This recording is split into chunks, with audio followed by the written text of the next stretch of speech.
Evening, everyone, and welcome. I hope you all get some useful information. As Marianne said, my name is Esther, and I am the Senior HUD Certified Housing Counselor at SFHDC, or San Francisco Housing Development Corporation. I also speak bilingual, so if you ever need a counselor that speaks Spanish, I am your go-to counselor.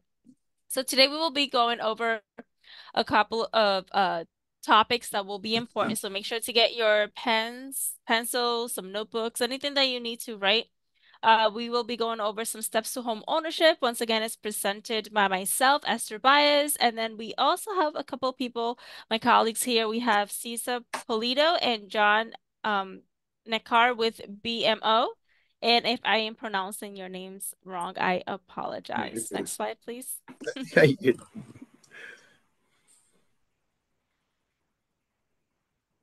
All right, so make sure to go ahead and join. If you need some options with different language, I see here that you can follow these steps. So join with the computer.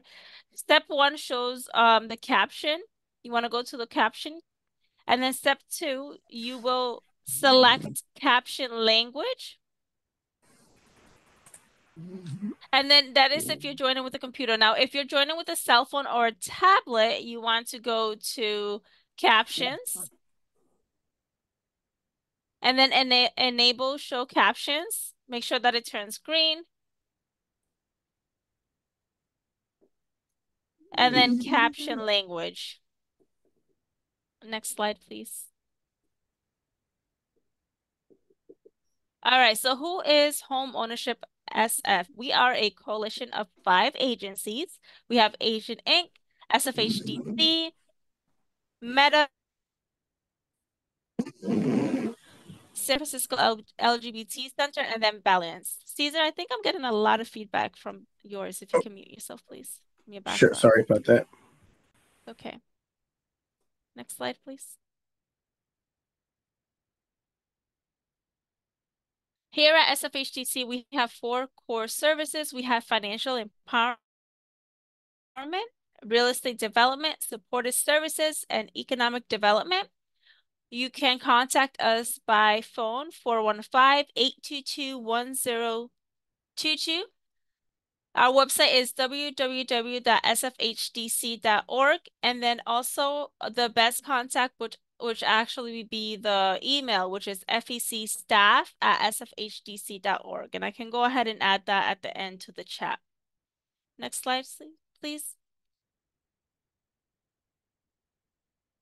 All right, so let's go over a couple of steps to purchase a home, right? So step one, we want to get pre-approved. It's important to go to a housing counselor. So there are some first-time homebuyer education courses you have to take. If you're trying to purchase in the city, you want to make sure that you took your 2-hour MOHCD orientation course. That is absolutely the first step. And in order to get that, you would have to go to Homeownership SF's website. We have different dates and different times where you can go ahead and register yourself.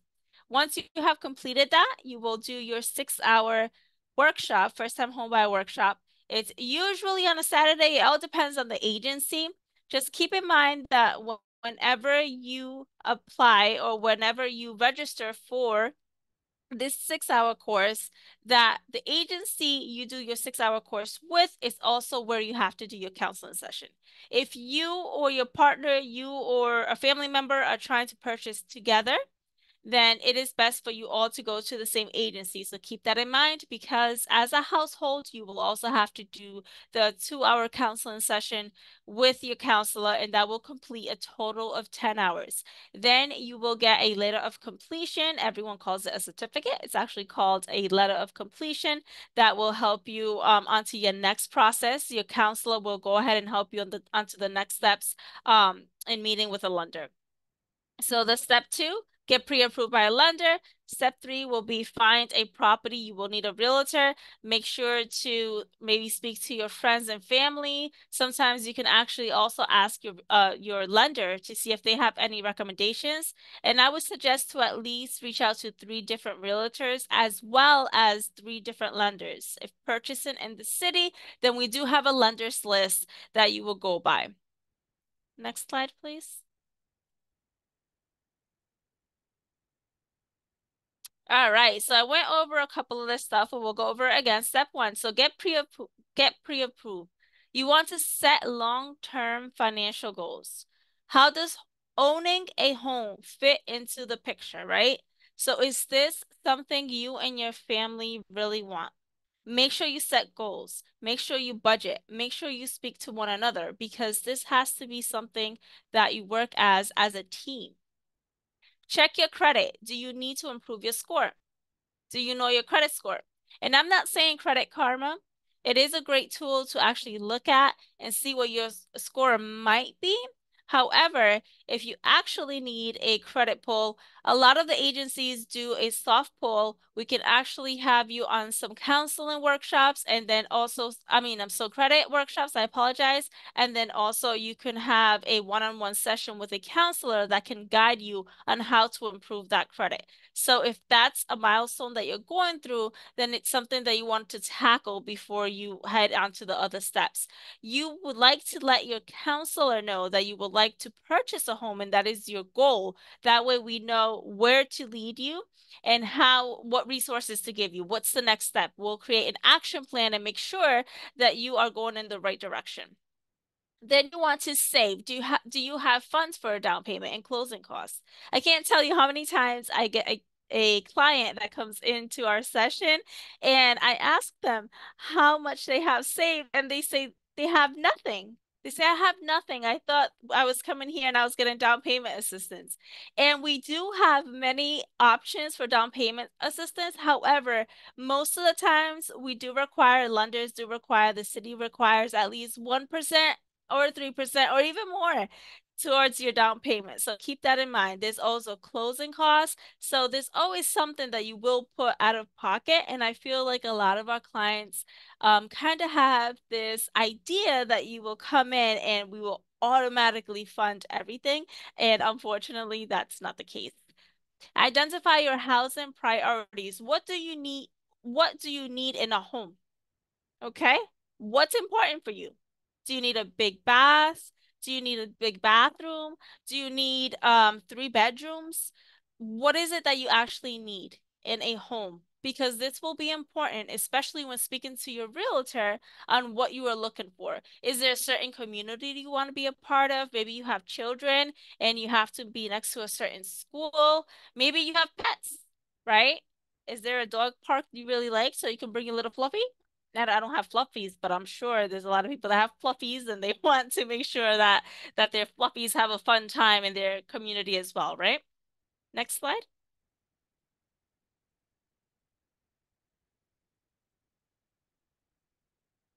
All right, so your household budget is also known as a spending plan.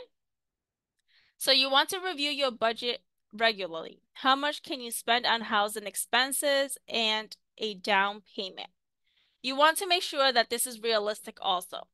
So, for example, let's just say I make $3,000 a month gross income. Okay. So, gross income, if you've taken my workshops before, you probably are sick of hearing this, but you will hear it one more time just in case. I'm just making sure everybody knows. So, gross income is what you actually make, right? So, the way to remember, the way I teach my clients is it's gross to look at what I actually made, and here comes this net and gives me the leftovers. Okay? You're welcome. You'll never forget that. Hopefully you never forget that. So, your gross income, right? Let's say you make $3,000 a month. All right? When doing a budget, you actually want to use your net, what you actually bring home. That's really important. So make sure that you track down expenses for about 30 days to make sure that you see everything, groceries, any debt, any like bills, and then also see what you're bringing in. At the end of the month, you kind of have an idea of what you have left over. Now, let's say you have left over $500. Then it's not realistic to say that you want to save $1,000 every month towards a home or towards any other goal that you may have if you see that you only have $500. So how would you reach that $1,000 goal if you would like to save $1,000? You will either trim expenses, so you go through your budget and see where you can trim expenses, maybe Starbucks, maybe that NFL package. Ladies, if your husband likes NFL, make sure please to have the conversation with them before you shut that NFL package, okay? We don't want anyone sleeping on the couch. So make sure you have a conversation with your family and decide which expenses you can cut down in order to reach that goal of savings that you want every month. Now, if it's something that is not doable, then maybe you could just be realistic and say, you know what? Instead of saving the 1,000, I can do 500. It's just gonna take me a little longer to save that much. Okay? Um, your pre-approval sets the maximum loan amount, but you can decide how much you can afford. All right, so let's say the lender says, Mr. Jackson, congratulations, you are approved for $3 million on a home. Okay? Your wife gets all excited. She wants you to spend every penny because she wants 6 bedrooms, she wants 3 bathrooms, she wants a walk-in closet, she wants all this. But Mr. Jackson looks at his budget and says, honey, I don't think we could do 3 million. I think we should do around 2 million, right? Because depending on that monthly payment and depending on your expenses, that would determine if you will be house broke. I don't know if anyone has heard that. So I always tell my clients, make sure that you own the house and the house doesn't own you. Okay? What's the whole point of having this beautiful home and you can just work, work, work to pay off the mortgage, to pay out the insurance, the taxes, and you can't even enjoy it. You're just going to be so miserable. Make sure that it is something you feel comfortable with, okay? The lender will always give you a number, but only you and your family know what expenses you have. Practice living on your projected housing payment and save the difference each month. So this is an example. Let's see. Let's say that you currently pay $3,000 for rent every month. Okay. And the house you want is around $4,000 a month. That's what the payment will be. You want to get into the habit of paying your rent for $3,000 and putting away that $1,000. Like if you were paying the mortgage or your PITI, which is principal, interest, taxes, and insurance. Once you continue to do that and you feel comfortable after a couple of months, right? You kind of have an idea of what you think you might want to spend on a house, then you know that you're ready to purchase a home on that price range. Next Next slide, please. Am I prepared? Right? I have met with a housing counselor and attended first time buyer workshop. Have you done that yet? I have money saved for down payment, reserves, and closing costs. My credit is within lender guidelines. I have a realistic household budget that guides our financial decisions. And if you don't know where to start, that is okay. You can also reach out to a housing counselor and say, hey, I haven't taken any of the courses, but I just don't know what to do. I don't know where to start. I'm kind of nervous. How do I have this conversation with my significant other? Do you mind just taking at least 20 minutes of your day and maybe just doing a discovery session with me? And we'll be more than happy to go ahead and sit with you and maybe go over a budget. We can start there. We can start with a budget and then decide what would be the next steps with you for you. We can pull your credit. As I said, it's a soft pull. Most agencies don't charge. I know my agency doesn't charge for the soft pull. And then we can take it from there. Next slide, please. I think for the most part, a lot of the clients I've gotten have been very scared of a lot of the clients that I've gotten have been very scared of taking the next step because they feel like they are not prepared. And in reality, they are prepared. And I think I jumped ahead, so I'm gonna go ahead and hand it over to the next person. Caesar, I Yep. apologize. I think I overstepped. No worries. No worries. I got it. So yeah. So the next step for everyone here, of course, is you want to apply to get pre-qualified, or actually to get pre-approved. There is a difference between pre-qualifying yourself and pre-approving. A pre-qualification is an upfront pre-qualification that I can give you right on the spot. It's not. I don't need to review pay stubs or documents. And a pre-approval is actually an upgrade from that. Pre-approval we will require your pay stubs, your W-2s, your bank statements, all your documents so that we can send it over to an underwriter and get an actual pre-approval from an actual manual underwriter. Another thing you want to make sure is you want to make sure that, BMO, like I work with BMO. My name is Cesar Polito, sorry, and I'm with BMO. You want to make sure that BMO or any lender you're working with is approved for some of the down payment assistance programs that you want to use. During the pre-approval, we are going to review your principal, interest, taxes, and insurance payment. Acronym for that is PITI. That's something that we review with you during your pre-approval. Next slide, please. So this here is going to give you a list of the documents that we're going to require so that we can get a pre-approval from you. You'll notice that we will need your federal income tax returns. We'll need your bank statements, pay stubs, documentation of other income. For example, if you want to use child support or alimony, those are income streams that we can use, but we will need documentation to prove how much that amount is. And then we do allow for you to receive gift funds from family members. That means you can use gift funds for down payment and closing costs. We actually will provide you with a gift letter for you guys to complete, and then we would submit that also to the underwriter. There are in cases where customers will have large deposits in their bank statements, right? What's a large deposit? Well, we classify a large deposit as someone who has deposited 50% or more of their monthly gross income. Next slide, please. Another thing you want to definitely pay attention to is having a good credit score. This is a good scale of what an okay credit score will look like to what an excellent credit score will look like. Definitely, you would be getting a much better interest rate if you had an 850 credit score as opposed to a 620, even though both credit scores are eligible for mortgage financing. Definitely review your credit report for any errors. When we do a pre-approval, I will be pulling your credit report, and I will be going over all those liabilities that are currently on your credit report to make sure that they're accurate and there isn't any errors. I have had situations where customers were not aware that a certain account was on there, so we've had to escalate and make sure that it was removed so it didn't hurt their purchasing power. We do pull your credit score with all three credit bureaus: TransUnion, Equifax, and Experian. Of those three, we use your middle credit score. Next slide, please. So how much money do you need down? Esther was talking about it earlier, where some programs only require 3%. And there are some programs like a VA loan, VA financing, that does not require a down payment. So definitely you want to see what kind of program you're moving forward with so you can know what the minimum down payment is for that program. There is another program that we have that is popular with first-time home buyers. That's our FHA loan.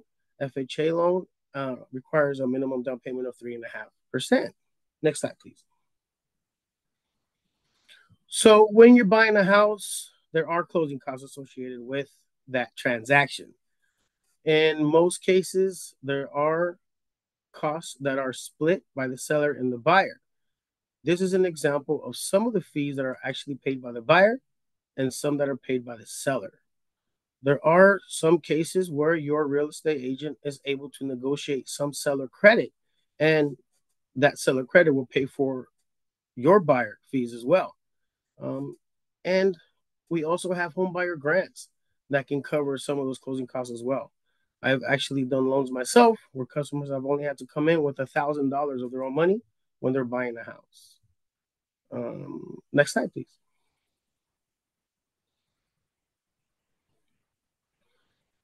Ooh, you skipped one.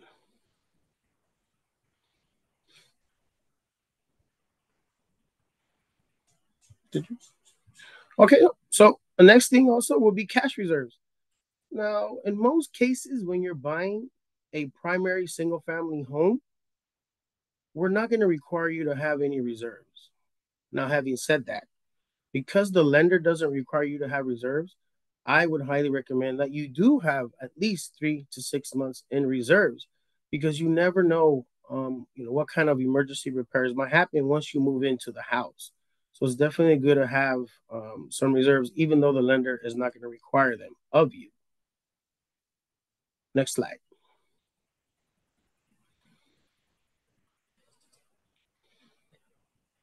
Okay, cool. So when we're done with your pre-approval, we will issue you a pre-approval letter. And once you have that pre-approval letter, you're ready to shop. You're ready to contact your realtor. He or she will start looking for homes that are within that pre-approval budget. Pre-approval letters are usually good for 3 to 4 months. Um, I do recommend that when you are pre-approved, that you don't incur any other credit inquiries or incur any more debt than what we already counted for. I've had situations where customers, I pre-approve them, and then they go and they buy their nice fancy car, and now they have a $500-600 payment that we didn't account for previously. Then now we do, and that definitely hurts the purchasing power, hurts their purchase price. Sometimes it hurts to where they're not able to get pre-approved in the city and county that they're originally looking to buy in. So be cautious of that. Be careful when you get pre-approved. Don't incur any other expenses. Next slide, please. By the way, there is for with us with BMO, there are no costs for getting pre-approved. We do not charge you. We don't have any fees for pre-approval. This slide here is going to show you some down payment assistance that's being offered by the state of California.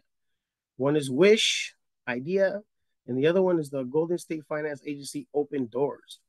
Notice how these two do have their own specific guidelines, and that's normally the case when you're applying for down payment assistance.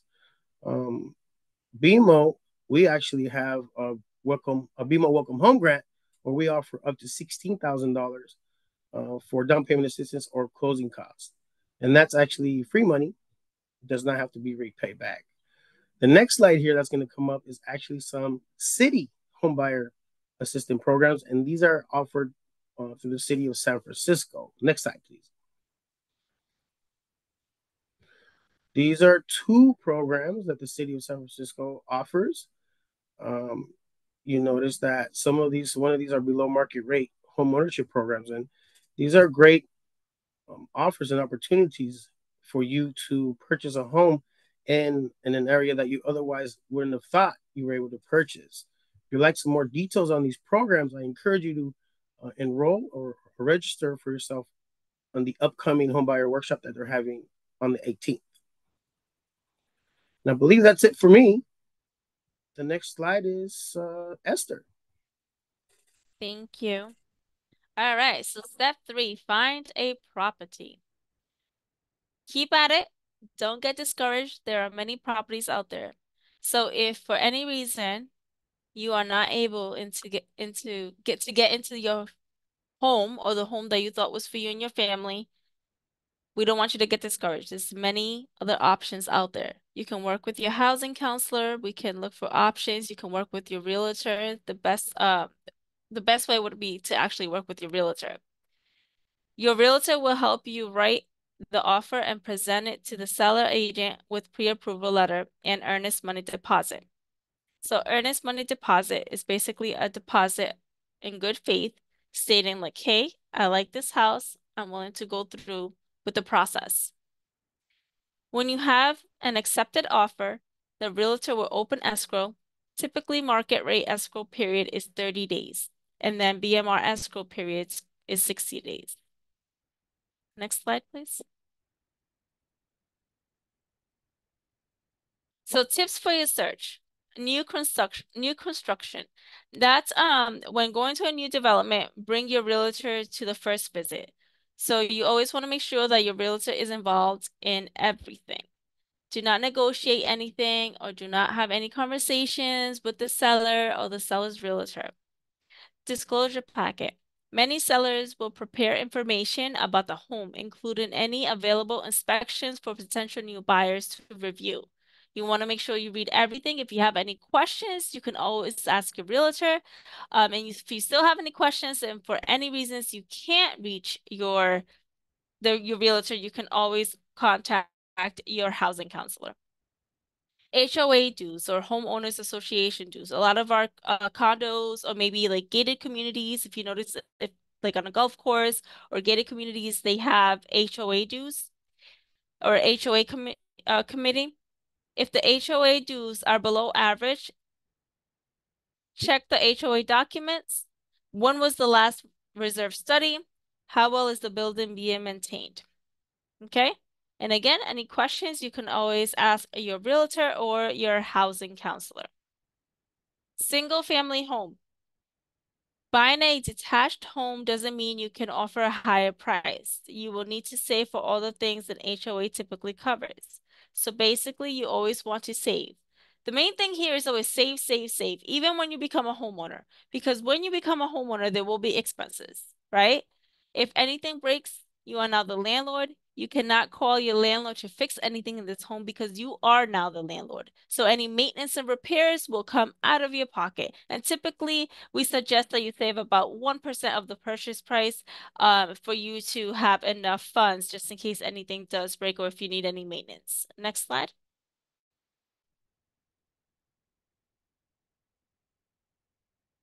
All right. So MOCD first-time homebuyer programs. Okay. So we have BMR programs, which are below market rate. And this is for first-time homebuyer programs. In order to qualify as a first-time homebuyer, you could not have owned a home in the last 3 years. So let's say you owned a home 2 years ago, then you still have to wait another year. Let's say that you were married, you ended up getting a divorce, and you have, let's see, you've been 4 years without owning a home, then you can go ahead and apply as a first-time home buyer. And both parties or whoever is actually trying to purchase this home or this BMR together, you all have to be first-time home buyers in order to qualify. And then we have loan assistance programs here. Down payment assistance loan programs is up to 200% AMI. We have some that go up to 200% AMI. AMI is area median income. And then below market rate home ownership from 80 to 130% AMI. Next slide, please. Now, this is an example of what an area median income chart would look like. Let's say that you have a three-person household, right? And you make 161,800 a year, right? When you go down to 161,800 a year, if you go all the way to the left, you see that your AMI or area median income is 120%. Now, let's say it's a one-person household and you make 83,900. Your AMI would be 80%. All right. Now, when we say households, I've noticed also a lot of mistakes that my clients make is when I look at my Excel sheet that we use for a counseling session, I notice that they'll have like 6 people in their households, but then there's only one on my, when we're doing the counseling session, there's only one. And when I ask them why they have 6 people on their documents, it's because they added everyone that they have, they rent a room and they added all their roommates. When we ask for the household size, we mean who's actually going to live in this unit. So just keep that in mind. Next slide, please. First-time homebuyer education. I did go over this a little bit. So it's required for state and city homebuyer assistance. Sign up for a first-time homebuyer workshop, and you can do that at Homeownership SF. We do have different agencies. You can sign up with any of the agencies. And here is the website. And there's also a complete calendar of workshops. All right. So also depending on the language, if there's any assistance you may need, you might want to pick the correct agency for yourself. SF programs require additional orientation and 2-hour individual counseling sessions. So you will be completing a total of 10 hours by the time you're done. It's 2 hours with MOCD orientation. Then you do 6 hours first-time homebuyer workshop. And then you do 2 hours with your counselor one-on-one. And you have completed a total of 10 hours. Once you have completed a total of 10 hours and you get your counselor all the documents signed that he or she may need, you will then get a letter of completion or a certificate as you call it, but it's actually called a certificate of completion. Next slide. Register for the Affordable Housing Expo 2024. So we have a couple of other days. Tomorrow we have also some workshops. And then it seems so Tuesday, today, Wednesday, Thursday, and then Saturday, May 18th, there's a resource fair and help center. So make sure to go online and also register for any other ones that might be useful. Next slide. All right, so right now we're going to be taking any questions. We also have a survey here for you guys to take. We would appreciate it. And I guess we will be opening. Is it through the chat or are we going to unmute? Marianne, how are we going to do the questions? Yes, we're gonna answer the questions that were in the chat. Okay. If you need assistance, let me know as well. I'll also put the survey link in the chat for everyone as well.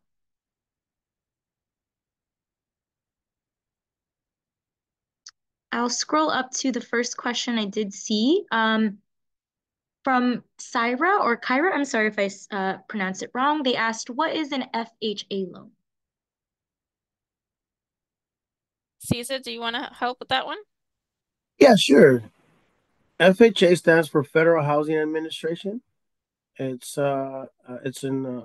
it's basically for not just for first-time home buyers, but it is a popular program used by first-time home buyers that does require a minimum down payment of 3.5%, and they also have more flexible guidelines than a conventional loan. Thank you. Okay.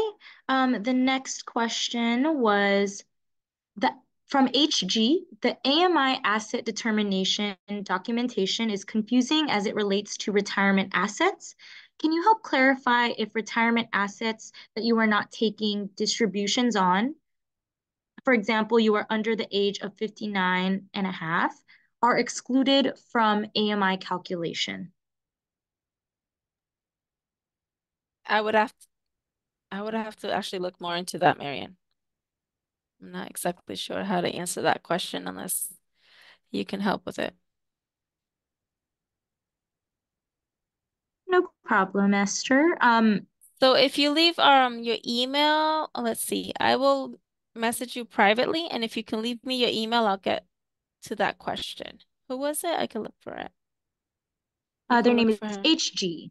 HG? Okay. And also to answer your questions, um, we will be putting the workshop slides and the recording of the whole presentation on our YouTube channel after the in-person housing expo. So you can refer back to this. I know we did have some technical difficulty in the beginning. So if you missed the beginning, we'll be able to allow you to review that later on as well.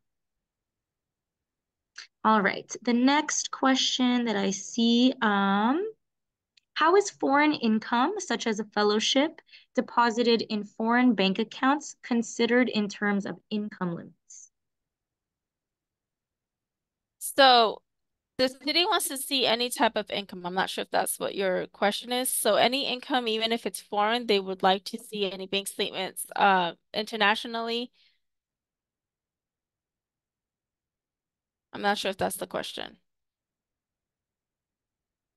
All right, thank you, Esther. And thank you, Muneki, for that question. The last question I see here is from Zaris. What's the going interest rate on these loans? Caesar, that would be something for you. Yeah, it all depends, but right now, we talked about FHA, Federal Housing Administration.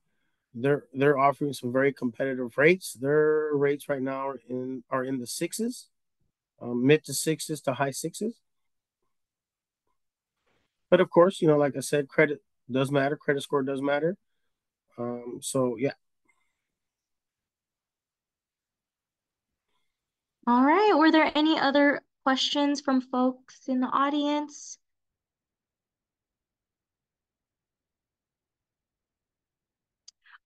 Our YouTube channel should just be our name, Home Ownership SF. We will also be posting this link on our website as well. You can also email us and we can send you the link once we have it on there as well. But I think if you just search Homeownership SF, you should be able to find it.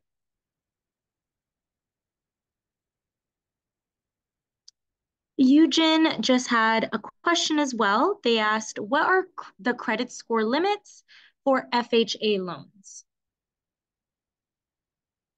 So if you're just going with an FHA loan and you're not combining it with down payment assistance, we will go as low as a 620 credit score. But if you combine it with some down payment assistance, as you saw in the earlier slides, the open door down payment assistance program requires a 640 credit score. So it just depends if you're going with down payment assistance or if you're not. But if you're not, it's a 620, and if you are, you're usually looking at about 640 credit score. Thank you, Caesar. Are there any other questions in the chat?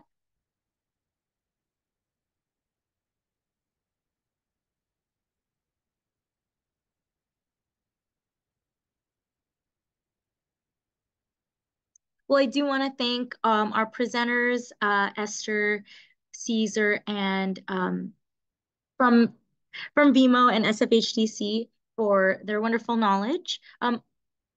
Email. G, are you referring to Homeownership SF?